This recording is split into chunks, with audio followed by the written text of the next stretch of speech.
사실 전략들을 떠나서 본질적으로 우리에게 중요한 것은 앞으로 나스닥이 오르냐 안 오르냐의 문제예요. 경기 침체, 높은 인플레이션의 고착화 등 앞으로의 주식시장은 지난 10년과 같지 않을 것이라고 주장하는 사람들이 많습니다. 하지만 오늘은 제가 왜 나스닥이 앞으로 폭등할 것이라고 예상하는지에 대해서 조금 더 본질적인 이야기를 해보도록 하겠습니다. 사실 전략이 아무리 좋아도요, 나스닥 지수 자체가 지속적으로 떨어지면 우리는 높은 확률로 돈을 잃겠죠. 그래서 나스닥이 장기 투자하기 위해서는 이 본질적인 믿음이 되게 중요한데요. 주식시장은요, 특히 미국 주식시장은 지금까지 3번에 걸쳐서 변화해왔습니다. 따라서 단순히 차트만 놓고 과거와 비슷하다고 말할 것이 아니라요, 이 변화를 바탕으로 논리적 사고를 해야 하는데요. 주식시장이 과거와 비교해서 첫 번째로 가장 크게 변한 것은 바로 금 본위제의 폐지였습니다. 과거의 달러의 가치는 금이 뒷받침하고 있었다는 것은 여러분들도 다 알고 계실 거예요. 금 보유량과 통화량이 연동되어 있었어요. 하지만 이런 상황에서는 경제 성장이 굉장히 어려워요. 성장을 위한 돈이 항상 부족하기 때문인데요. 경제는 계속해서 성장을 해야 되는데 금 매장량은 제한적이죠. 결국 1971년에 금 본위제가 폐지되었고 달러는 신용화폐로 바뀌었습니다. 이제 달러를 뒷받침하는 것은 더 이상 금이 아니라 미래 생산력,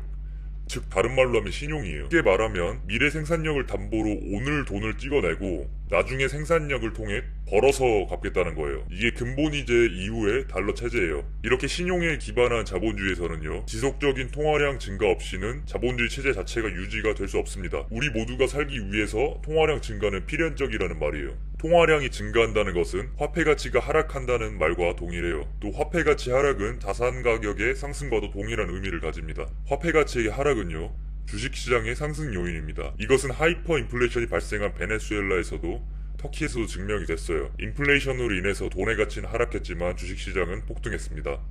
여기서 더 나아가서 2008년에 또 다른 변화가 발생을 했어요. 바로 두 번째 변화입니다. 양적 완화 정책인데요. 이미 많은 분들이 알고 계실 거라고 생각을 하고 자세하게 설명을 안 하겠습니다. 대공황 이후로 가장 큰 금융위기가 발생을 했고요. 거의 미국이 망할 뻔했던 그런 순간이었어요. 비트코인도 이때 탄생을 했고요. 자본주의에 대한 의구심이 커져갔던 순간이었어요. 하지만 미국은 이것을 극복을 했죠. 어떻게 해요? 바로 여러분이 잘 아시는 양적 완화 정책입니다. 돈을 그냥 마구 찍어내기 시작한 거예요. 최초에는 금, 그 이후로는 미래 생산력을 담보로 돈을 찍었다고 했죠. 하지만 이제는 그냥 찍어내기 시작한 거예요. 돈을 찍어낼 때 정부는 국채를 발행을 하는데요. 즉 정부에게 빚이 생기는 거예요. 미래 생산력이 담보였던 체제에서는 정부가 이 빚을 갚기 위해서 경제가 좋아졌을 때 세금을 많이 거두어 들여서 갚았어요. 하지만 2008년 이후로는 생산력에 기반해서 돈을 갚은 것이 아니라요, 그냥 돈을 찍어내서 갚기 시작했어요. 여기 보시면 미국 정부의 영업이익입니다. 걷어들인 세금이 지출한 돈보다 많으면 영업 흑자, 적으면 영업 적자인데요. 2008년 이후로 지속적으로 적자가 심화되는 거 눈에 보이시죠? 미래 생산력이 아니라 돈을 찍어냄으로써 시스템을 유지하고 있다는 말입니다. 그렇다면 달러 체제가 과거로 돌아갈 수 있을까요? 저는 그렇지 못하다고 봅니다. 빚으로 빚을 갚는 만성적인 재정 적자의 시대가 열렸다고 생각을 해요.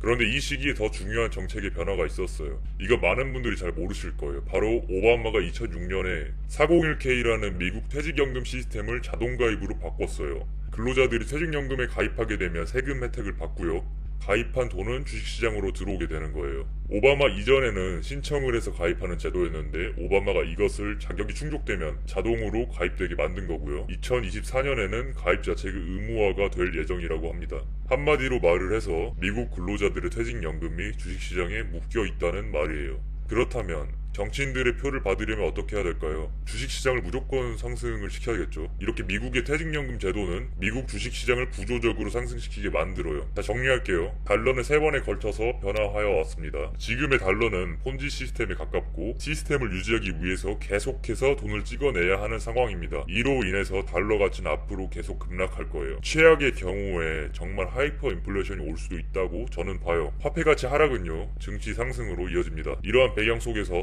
401k라는 퇴직연금 제도는 주식시장을 구조적으로 우상향시킬 수밖에 없게 만들었어요. 자, 이 그래프는 미국 가계가 보유하고 있는 현금성 자산이에요. 엄청나게 증가한 것이 보이죠. 이거 금리 인상 멈추는 순간 어디로든 흘러 들어갈 거예요. 예상은 각자 하시면 됩니다. 저는 앞으로 10년 나스닥의 폭등을 예상합니다.